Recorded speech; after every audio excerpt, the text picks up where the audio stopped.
This podcast was brought to you by the Tampa Bay Podcast Network. Turn up the volume nice and loud, because we are controlling transmission with dance beats and R&B. You're in the mix with Lil Drummer Girl with your host, Dawn Marie. Hey, it's Dawn Marie Mutel. Welcome back to another episode of The Little Drummer Girl. I'm so excited that you're here. Thank you so much for joining us. Fabiana Claure is here with us today. She helps create financial and artistic prosperity for musicians so that they can win back their time and build a legacy without sacrificing their quality of life. I'm all for that, so I can't wait to hear what she's going to tell us today. And as a concert pianist, university educator, entrepreneur, and business coach for musicians, Fabiana has helped thousands of musicians create new income. So who doesn't want new income, right? I know I do. And she has done so many different things in the industry. And we have so much to learn from her because, having a business in the music industry, it's really multifaceted. There's just so many different areas of it.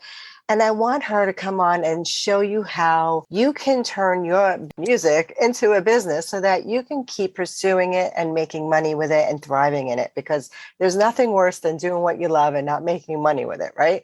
I know only too well. I've been there a million times where, I'm doing, but I'm not seeing the money flow in. And I don't want that to happen with you. I want you to be able to fly, spread your wings and take off. So let's get Fabiana on with us right now. Hey, Fabiana, thank you so much for joining us today. I am so excited to have you because I want to pick your brain. You have such a wealth of information. Thank you for being here. Thank you for having me, Dawn Marie. I'm excited for this conversation.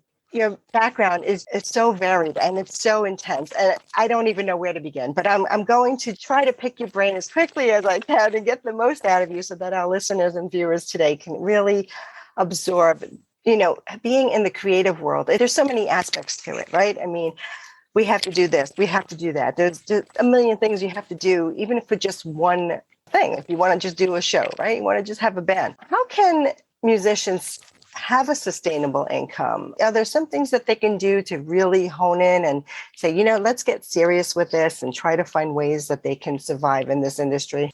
Absolutely. This is one of my favorite topics to discuss because it usually comes as a surprise when I share what I think is the best way for musicians to create a sustainable income.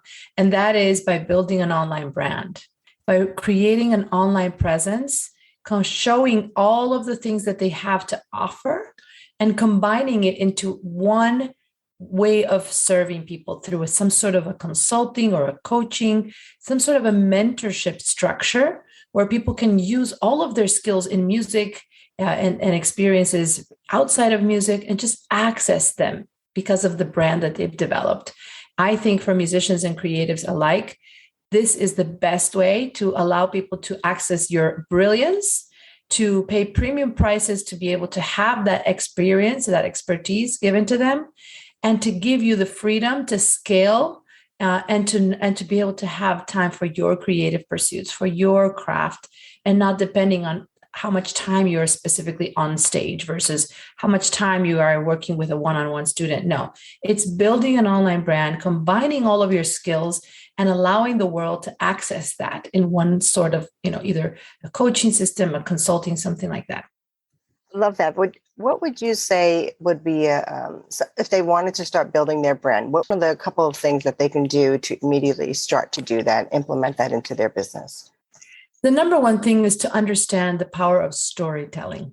People are going to come to you, not just because you're really good at what you do, but because of who you are and your journey, that the journey that has brought you to where you are. So understanding the power of your story and allowing that to become your unique differentiator is the first step.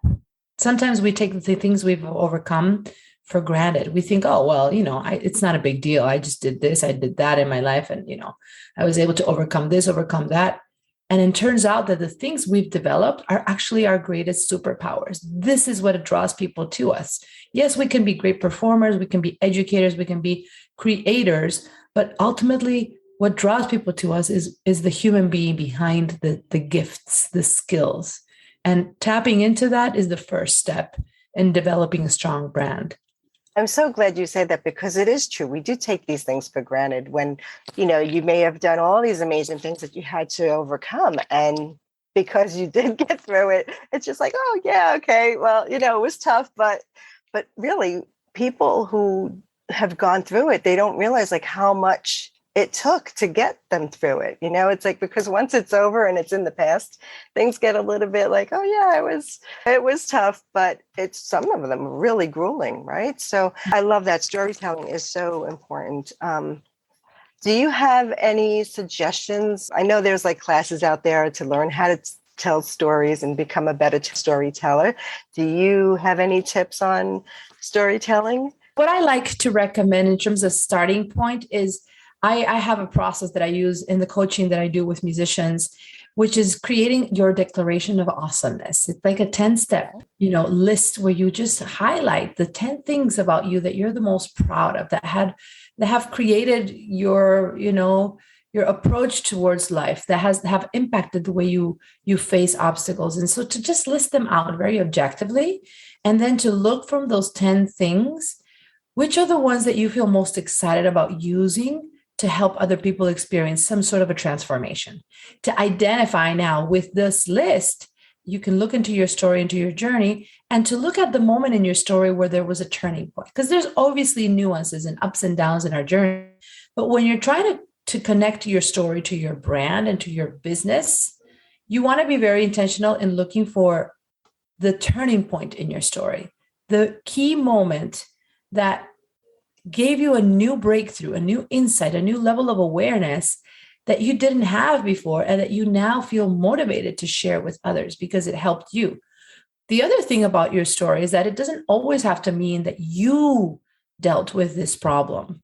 It can be that perhaps you've been very experienced in helping others overcome that. You've worked with many people in this way. You've seen the transformation that you can help them achieve, and you've witnessed what happens when you just give a little bit of your suggestions and guidance to others. And so that is part of your story too. And you can use that as the key, like, credibility marker, so to speak, to feel compelled to say, like, I want to talk about what I'm doing now. And in the context of my previous experiences, and here's how my experiences have brought me to where I am now. You see, a lot of my clients, when they start working with me, obviously they want to build a business. They want to combine all of their skills into this unified sense of identity, which is our musician's profit umbrella that I call it, right? Which is basically to unite all of your skills into one offer.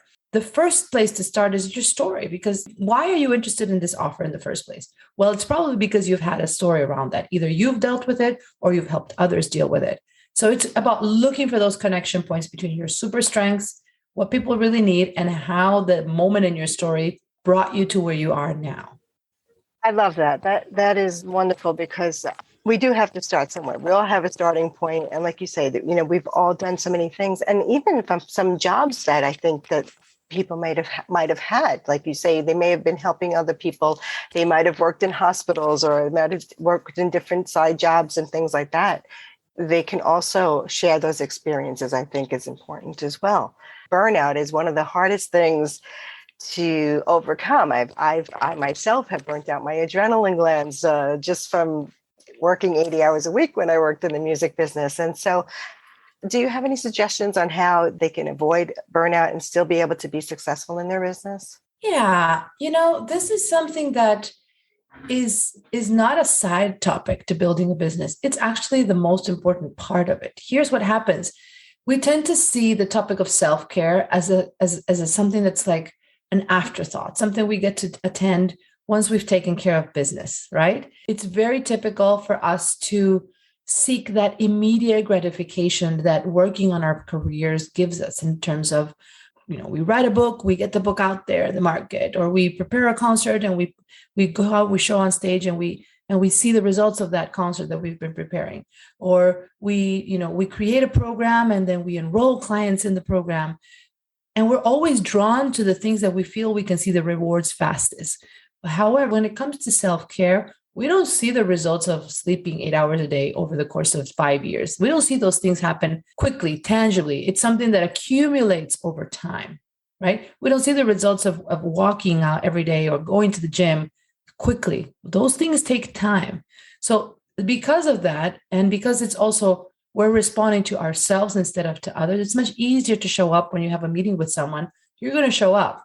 But when you don't go to the gym, no one is going to see that you didn't go. You're the only one that doesn't see that. Does that make sense? Oh, So absolutely. we tend to put ourselves last for a That's so variety true. of reasons, right? Right. And so the solution that I've always thought, and that I'm actually always trying to keep myself accountable, because this is a journey, right? Right. The solution is to, first of all, establish accountability for our personal goals, meaning not just to say, starting today, I'm going to eat healthy every day. Yes, but how are you going to make sure you're actually following through on this thing you just decided? Or started today, I'm going to go to bed every day. How are you going to follow through? How are you going to keep yourself accountable? So I always think the first step in creating self-care habits is looking for measures of accountability, meaning having someone to report back to, whether it's your friend, whether it's your spouse, but committing to someone and having that person hold your hand, hold you accountable, even if it's just like a daily text to say, yep, today I went to bed as I had planned, whatever that time is that you're deciding, I'm no longer going to, stay up late, for example, and someone you can just report back to, or even if it's just a chart that you can track, and everything that you like, make an intention of measuring whether or not you're taking care of this thing is the only way that you're actually going to really stick to it. Otherwise, we tend to make these declarations, New Year's resolutions, I'm going to do this. And after a week, everybody falls. So Does true. that make sense? So that's the first So step. true. Set accountability for yourself, whether it's working with a mentor, getting yourself a coach, establishing some sort of a tracking system, committing to a family member or a friend and having them check in on you. Find that we all need that, especially for the areas of our lives that we usually don't have accountability. Like if you have a meeting with a client, you're going to show up, right? So it's about how do you create that same like accountability for the things that no one really usually watches in your life, because that's how you prevent yourself. One way of preventing burnout. Another way is setting boundaries. We have a Very hard time important. saying no. It's so hard to say no. I know it Right? is, right? Especially And if you're a so, people pleaser, you want to be able yeah. to help everybody do everything and be So everywhere. being able to say no and to be okay with saying, this is I'm loving myself when I'm saying no to other things that are not in my best interest. I'm showing myself self-love and recognizing that self-care is about self-love. And when we put other people in front of us and put always their needs ahead of ours, whether it's our family, whether it's our kids, whether it's our clients, whether it's our students, in a way, we're not loving ourselves enough. We're not feeling that we deserve that enough. And so it's coming to the realization that self-care is really about self-love. And that by you lovingly putting boundaries, you're loving yourself, and you need to love yourself. Thank you for saying that, because boundaries are so key. I have been having trouble with that myself. Like I'll find I'm good with it for a moment, and then all of a sudden I start to like fall off the wagon, and how did I do that again? So it's true. I used to do like a calendar, and I would just block time. Just say, you know what, this is my morning time for myself. Do you find that morning times are like really precious because it's quiet? It's not the hustle and bustle is not up yet. And even though people may be working in the evening, it's maybe kind of hard for them to be up in the mornings per se. But even if I feel like you just get up, have some water, sit out and watch the sunrise or whatever, you can go back to sleep in for another couple hours. But having a few moments of like that quiet, still time. I always say journaling is also another great thing to do, is like take out the book and start writing down, gratitude. Thank you. Thank you for this. Thank you for that. Try to change it up every day and not be thankful for the same exact things, which makes it even more tough. But yes, I think self-care is so important, especially because if you are a parent, or if you have, like you say, you have students that you're taking care of, or you have your clients that you're coaching, for sure, you want to make sure that you are taking at least an hour for yourself every day.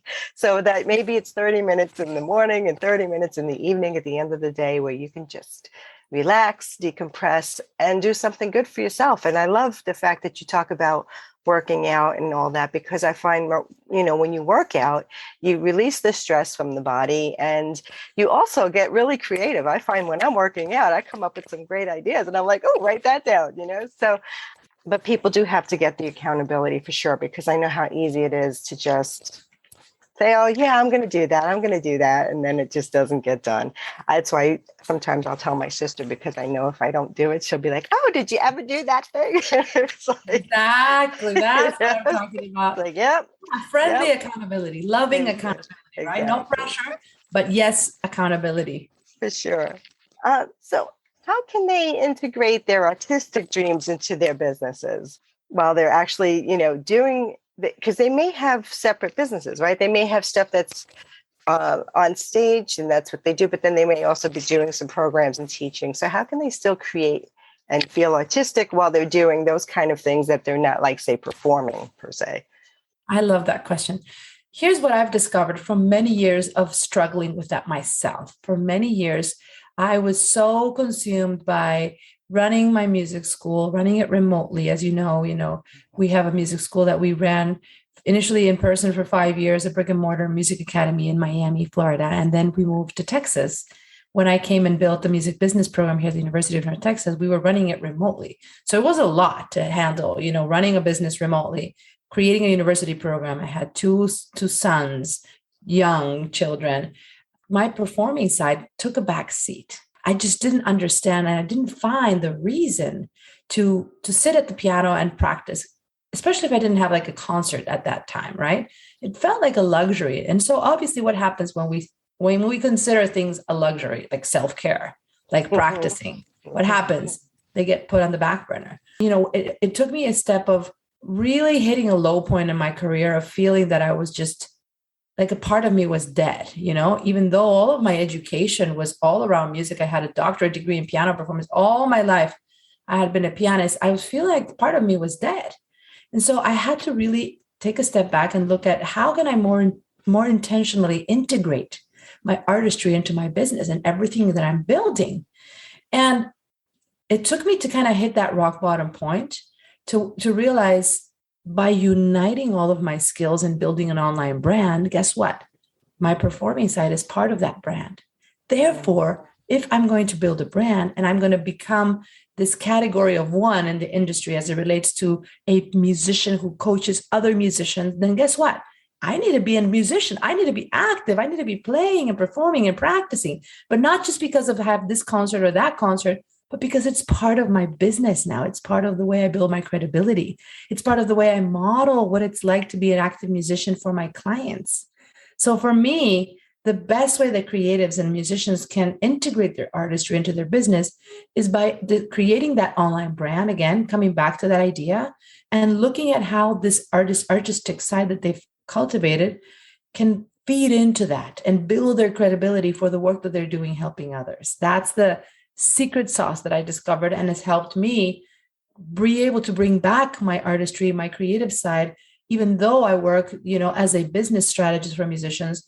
I was playing a concert in February in the Charleston International Piano Series, and it felt great to be able to go and play on stage and be a musician, and do the things while at the same time not depend on that as my income, right? Have a solid online business that allows me to serve musicians all around the world and scale and grow and have my freedom and flexibility on my own terms.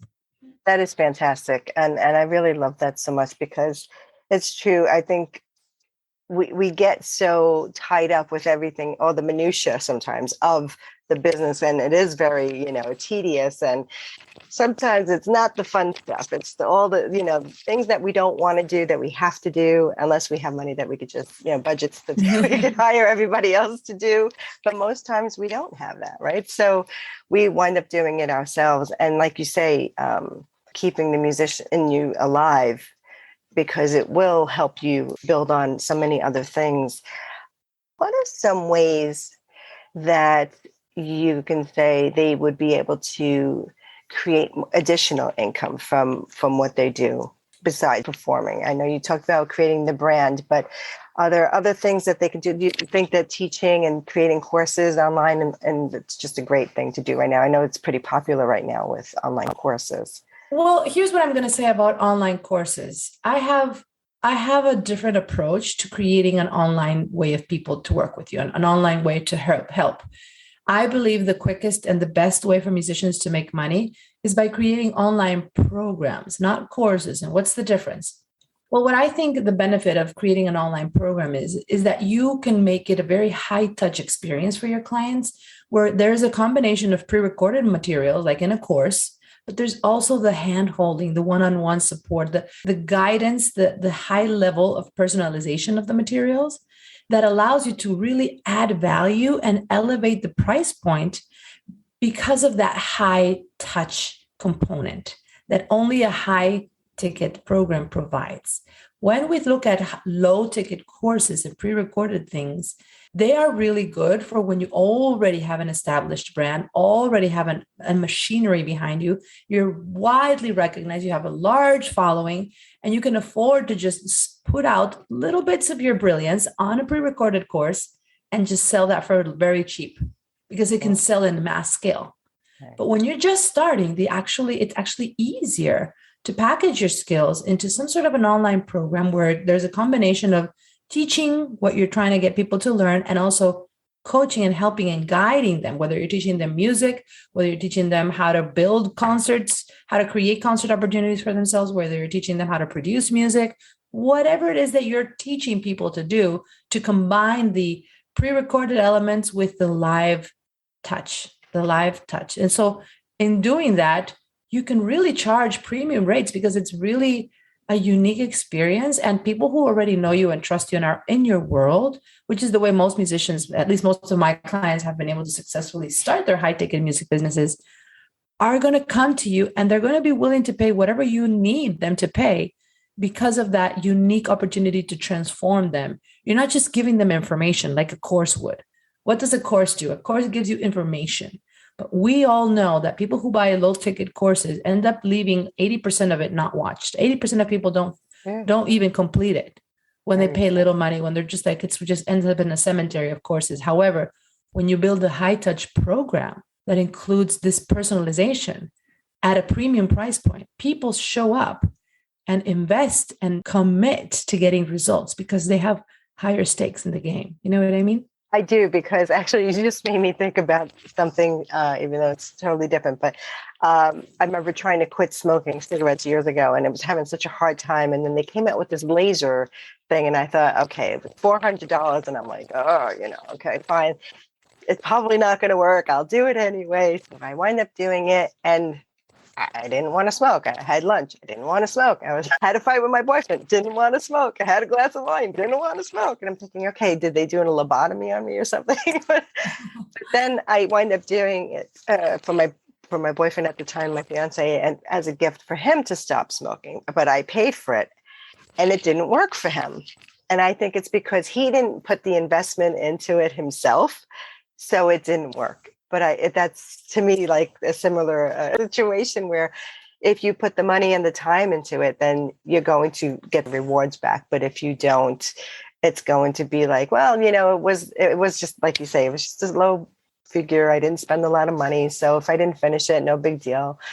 And I think that's why a lot of people fail at different things, because they're not really taking the time to invest in it. And sometimes it does take money and a higher ticket price to really realize, like, this is something serious that you really need to do. You really want it. It's like, how bad do you want it, right? And how hungry are you for it? So I love that. When you're providing value, when you're really providing value and you're offering an opportunity for people to really get the transformation, and you know how to package it and position it strategically, right? Where you're not just saying, I'm going to teach you how to play the piano and we're going to meet once a week for infinity, I guess. I mean, there's no real outcome described. There's no real tangible result that you can describe. People are just like in this constant stage. But when you create a high ticket offer and you follow, this is something that in the work I do, I really walk musicians through kind of how to describe what you do strategically, how to position it based on the result that you help provide versus just the process. You can actually price and link and price it based on that result and what people really, how people value the result, right? It's not the same if you're, let's say, a personal trainer to say, we're going to meet once a week, to help you lose weight versus saying, work with me for, 6 months and you can, look forward into fitting once again into your skinny jeans and feeling like a million. You know what I mean? Absolutely. People will pay for that result that you're making them realize, I want this result. I don't care how often I meet with you, whether it's once a week, I want the result. So in music, and what I love helping musicians do is really understand how to talk about the work they do and the way people can work with them based on a specific result. How long of a program do you start? Do you have different time slots that they can do? Like it's a couple months or it's a year program? Do you break it up? Yeah. Into different... What I recommend my clients create, and this has been something that my clients have really had a lot of success in. I recommend usually a 6-month program to start off. When you're just creating your first offer, I think a 6-month program is a perfect time. Because it gives you a chance to test things out in real time. And then from there, you can expand. If you do something shorter than 6 months, it's harder because then you have to be recruiting all the time and bringing in new people all the time. You know what I mean? Yeah. So I have had clients that work with me and they package their skills. They create, let's say, a $5,000 offer for a 6-month program. People work with them either one-on-one or in group. And they'll come in and they'll brand themselves. They'll understand how to package everything, create a very solid brand, position themselves in the marketplace, really as a category of one, understand what it is that they do and how can they uniquely talk about what they do based on the combination of all of their skills and experiences, but in a very concise way. And so with that, they create an offer, they invite the people usually around their world, who are the people who are like closer to them, trust them already, have built that relationship. People just sign up and they start working with my clients. I've had a client who just created her first high ticket program in 3 months, made $25,000. And in 6 months, she crossed $100,000 just because she decided she was no longer going to be teaching cello one-to-one lessons and, with small groups for low ticket, or she had low ticket courses. We revamped the whole thing. We helped her turn it into a high-end offer. And in 3 months, she was making 25 grand. And in, 6 months, over 6 figures. So that's the type impressive. of thing that we help musicians do. That is so impressive because who doesn't want an extra $100,000 in their pocket? Hello, I will. Thank you. Are they spending, like, say, an hour a week with them online, or because I'm sure they get clients from all over the place, yes. And like a Q&A kind of a thing, if it's group coaching or if it's individual coaching, or do they have them do like homework assignments? They come back to them so that they actually, again, the accountability is there, they're learning, and the instructor can actually see where they stand. Yeah. The first thing that we do is help them structure this program so that it aligns with their particular goals for their life. Because you see, most of the times musicians that come to me are very burned out. They're overworked. They've given away all their time and they have no time. So the first thing is to realize, how can we provide transformation for our clients in a way that doesn't depend only on our time face-to-face interacting with them? So we look at the leverage. How can we leverage our teaching curriculum? And so we look at opportunities for pre-recorded trainings. We look at one-to-one interactions. We look at group support, and it varies depending on the program, right? So, for example, my client Marcy, who was the one that made 6 figures in 6 months, she packaged her students where she met with them like once a week in a group setting. And then she had a once a month one-on-one. And then she had a Facebook group where she could connect with them daily and support them. And this is how she really described the value of what she was doing. She said, if we just meet once a week for 1 hour, you spend 6 days reinforcing bad habits because there's no one there to hold your hand and show you the way.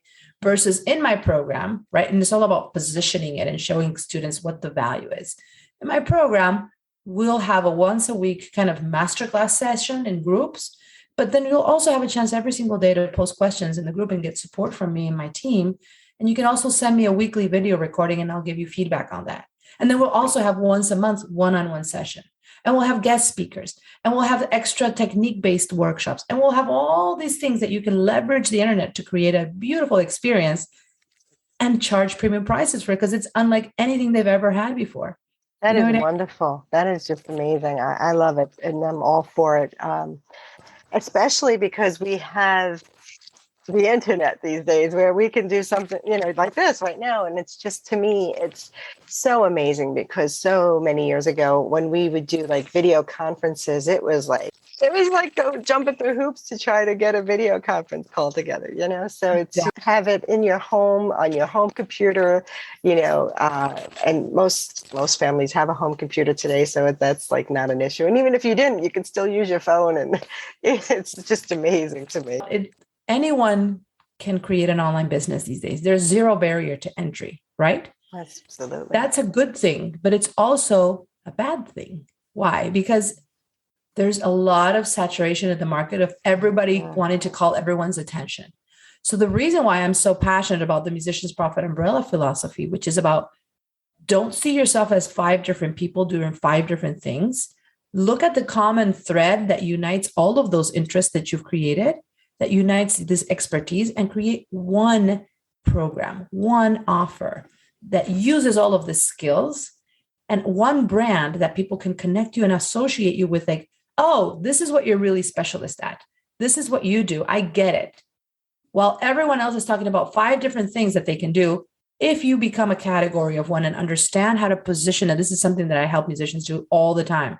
It's like, yes, you do 10 things. Let's figure out how to condense it into one message, one positioning statement, so that when you stand out and you share your value, you're trying to attract clients, they know exactly what you're about, right? That's so important. Yes. And I agree, because I think that's why I have created 2 different podcasts, for instance, because one side of me is the musician and the artistic and all that stuff, but then there's the other side of me that's the fashion stylist and the life coach and self-care coach. So it's like I couldn't do it through the Little Drummer Girl because it just didn't fit. So I was like, okay, well, I didn't want to cut my arm off and feel and have the other side of me. So branching it into 2, which was just more work for me. But hey, it was like, it's one of those things where sometimes they won't fit in the same thing. So you may have to branch it into 2 different things, depending on what it is that you're teaching. But I like having it. I wish I could just make it into one, actually. It would be. Oh, I'm sure you can. Yeah. Okay. I'm going to have to pick your brain on that one. I'm sure you can. The thing is this, sometimes we don't understand how it's possible. And that's actually when we see ourselves as, like, ultimately, even though you're really good in all these different areas, if you think about it, what draws people ultimately to you is your story, right? It's your person, it's your humanity.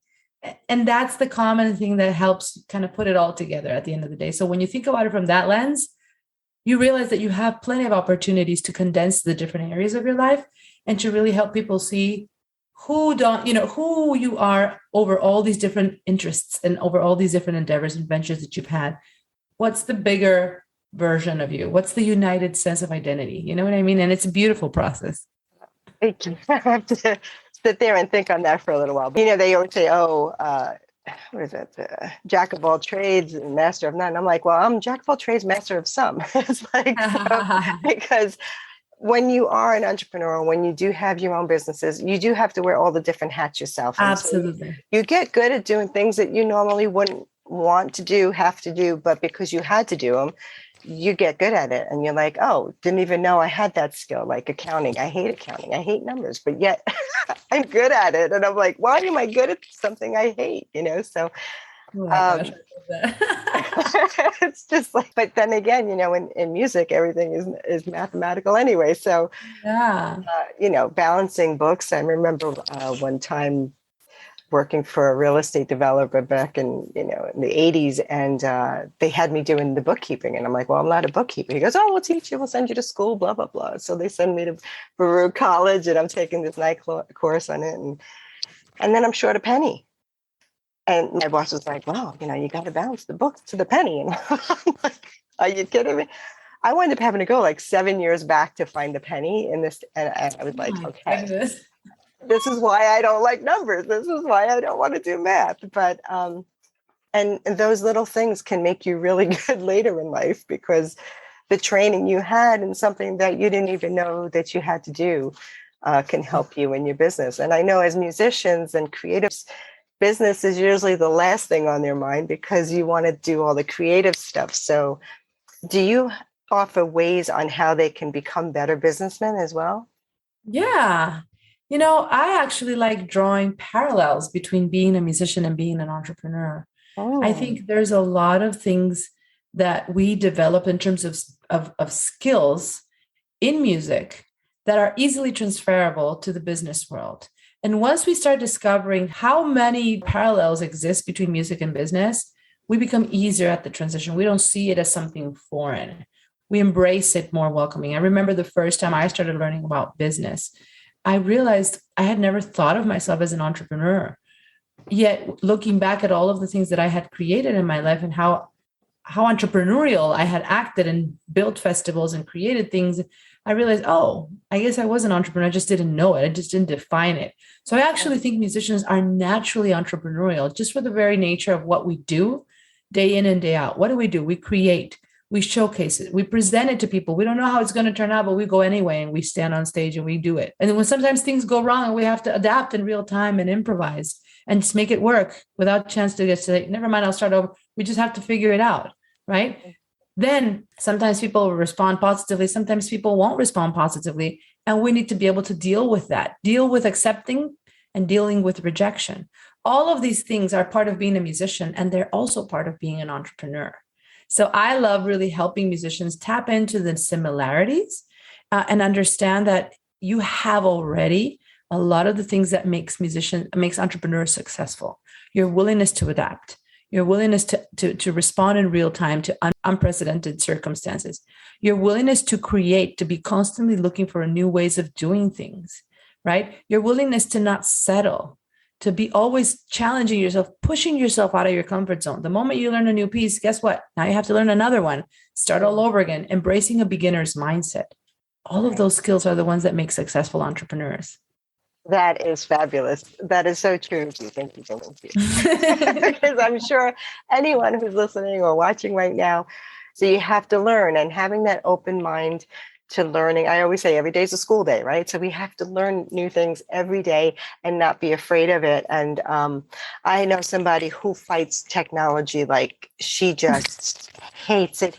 Like I gave her something as a gift once, and I'm like, oh, so did you use it? And she's like, oh, I haven't even opened the box, and I'm just like, okay, never give her a technology again. But a lot of people, I think, are afraid to learn because they think they're going to fail. But we have to fail forward. We have to fail to learn. It's like if we never fell when we started to walk, we wouldn't know, like, oh, we got to get back up and keep going, right? The baby doesn't say, oh, well, I fell, so that's it, I'm never going to get up again. No, he gets up again and again and again until he gets it right. Absolutely. So that's really key, because so many people are afraid of stepping out into something new or something different because they are afraid of failing. Forget looking at failure as a bad thing. Look at it as a good thing, so that you don't stop yourself, or if the fear kicks in that, somebody's going to say something, or someone's going to, go poo-poo on whatever it is you're thinking about doing.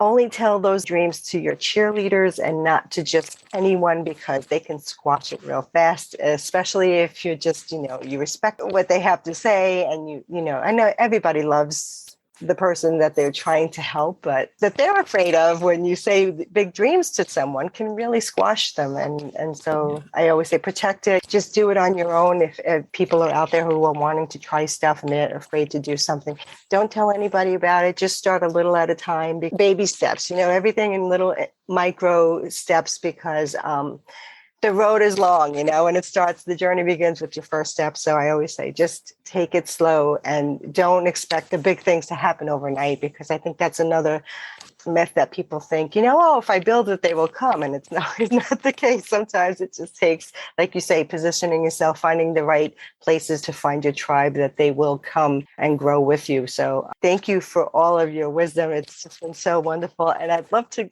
know more. So maybe we can have you come back again in the near future. It's been a pleasure being here. Absolutely. Thank you. So how can they learn about your program and stay in touch? Yeah, so I have a special gift for your community here that I'd love to share. One of the biggest challenges when musicians are looking into packaging their skills effectively and building some sort of an online brand, online program, is knowing where to start, knowing what are the steps. So I've actually created a free training that is called Package Your Skills into a Profitable Online Music Offer. And it walks you through the 10 steps that you need to build your online brand, to build your online music business. And you can actually put it on a single sheet of paper. It's a musician's business canvas.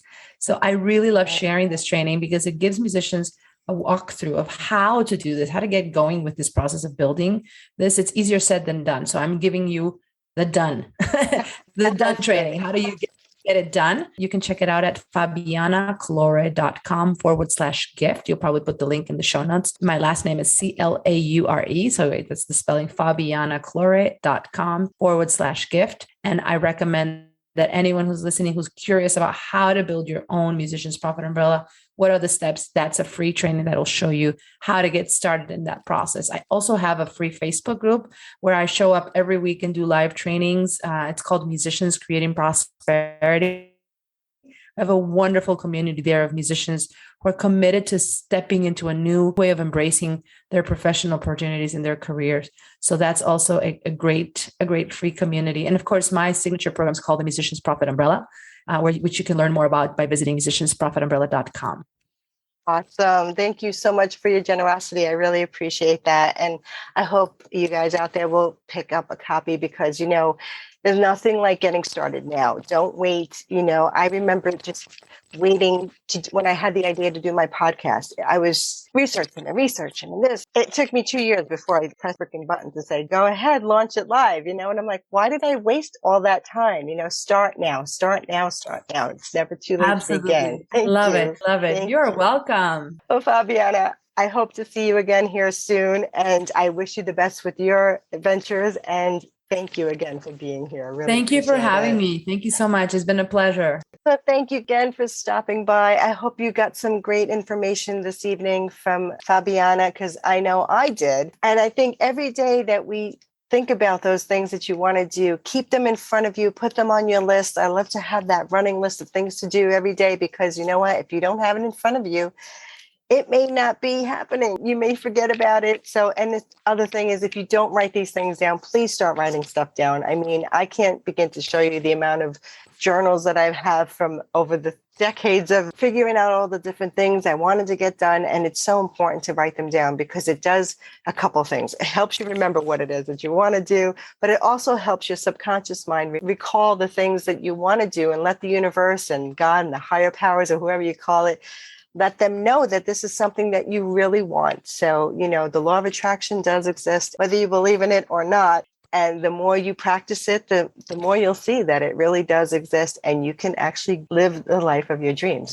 Now, don't forget to stop at our Facebook group at facebook.com/groups/Little Drummer Girl. That's LIL Drummer Girl, or visit the vlog at lildrummergirl.com and catch some more live interviews. And remember, it's never too late to live the life of your dreams and leave a trailblazing behind you. So rock on and rock out, and I'll catch you on the flip side.